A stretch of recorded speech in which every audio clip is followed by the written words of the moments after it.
ایک دفعہ حضرت ابو ہریرہ رضی اللہ تعالیٰ عنہ نے حضور اکرم صلی اللہ علیہ وآلہ وسلم سے درخواست کی کہ یا رسول اللہ مجھے کوئی ایسا کام بتائیے جو میں کروں اور جنت میں داخل ہو جاؤں۔ آپ صلی اللہ علیہ وآلہ وسلم نے فرمایا کہ اے ابو ہریرہ اسلام کو عام کرو، کھانا کھلایا کرو، رشتوں کو جوڑو، رات کو جب سب لوگ سو جائیں تو اٹھ کر نماز پڑھا کرو، پھر تم جنت میں سلامتی سے داخل ہو جاؤ گے۔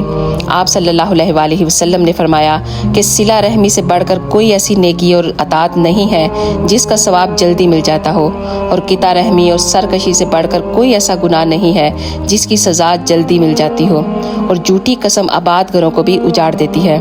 آپ صلی اللہ علیہ وآلہ وسلم نے فرمایا جسے یہ پسند ہو کہ اس کی عمر لمبی کی جائے، اس کے رزق میں اضافہ ہو اور وہ بری موت سے بچا رہے، اسے چاہیے کہ اللہ تعالیٰ سے ڈرے اور رشتے جوڑے۔ آپ صلی اللہ علیہ وآلہ وسلم نے فرمایا جو اللہ اور یوم آخرت پر ایمان رکھتا ہے وہ اپنے مہمان کی عزت افزائی کرتا ہے